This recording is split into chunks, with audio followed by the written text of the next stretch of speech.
Good evening and thank you so much for joining us. I'm Carney Porter. And I'm Daryl Franklin. Some WFISD parents are sounding off about home checks for student athletes. Natalie McCain looked into the concerns today. So Natalie, what do these home visits entail?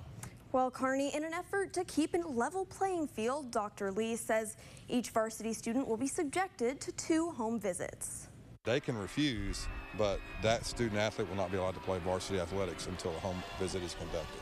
Following reports of falsified home addresses, WFISD cracks down on student athletes with home visits. We've been getting a lot of concerns from the community and from parents that are saying this particular athlete is at Memorial High School, but they're actually zoned to go to Legacy. With these allegations being made all over the place, we found 3 kids, and we've asked those ones to leave. The UIL mandate is nothing new, Memorial head coach Mark Bindle says. Anytime that you have a student athlete move into the school district, you have to fill out what is called a PAPF, or a previous athletic participation form. And the coach does what he calls a home visit for any new student athlete, where they go and they check the home to ensure they're living where they say they're going to live. Regardless, some parents are alarmed by the mandate, saying it's an overstep and misuse of coaches' time. Superintendent Dr. Donnie Lee says, however, it's meant to keep things fair. If we find out in week 7 that a kid is at Memorial High School using a falsified address, they lose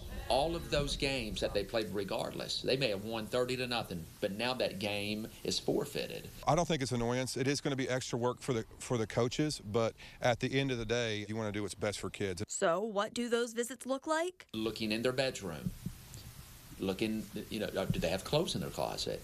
We even look in their refrigerator. And if a student refuses a home visit, they'll be penalized until the issue is fixed. So if we knock on the door and you say you're not coming in without a warrant, okay, but guess what? Starting today, you're not playing sports anymore. And that might be an inconvenience to some, but if there's nothing to hide, then it should take literally 1 minute. As the district aims for a level playing field.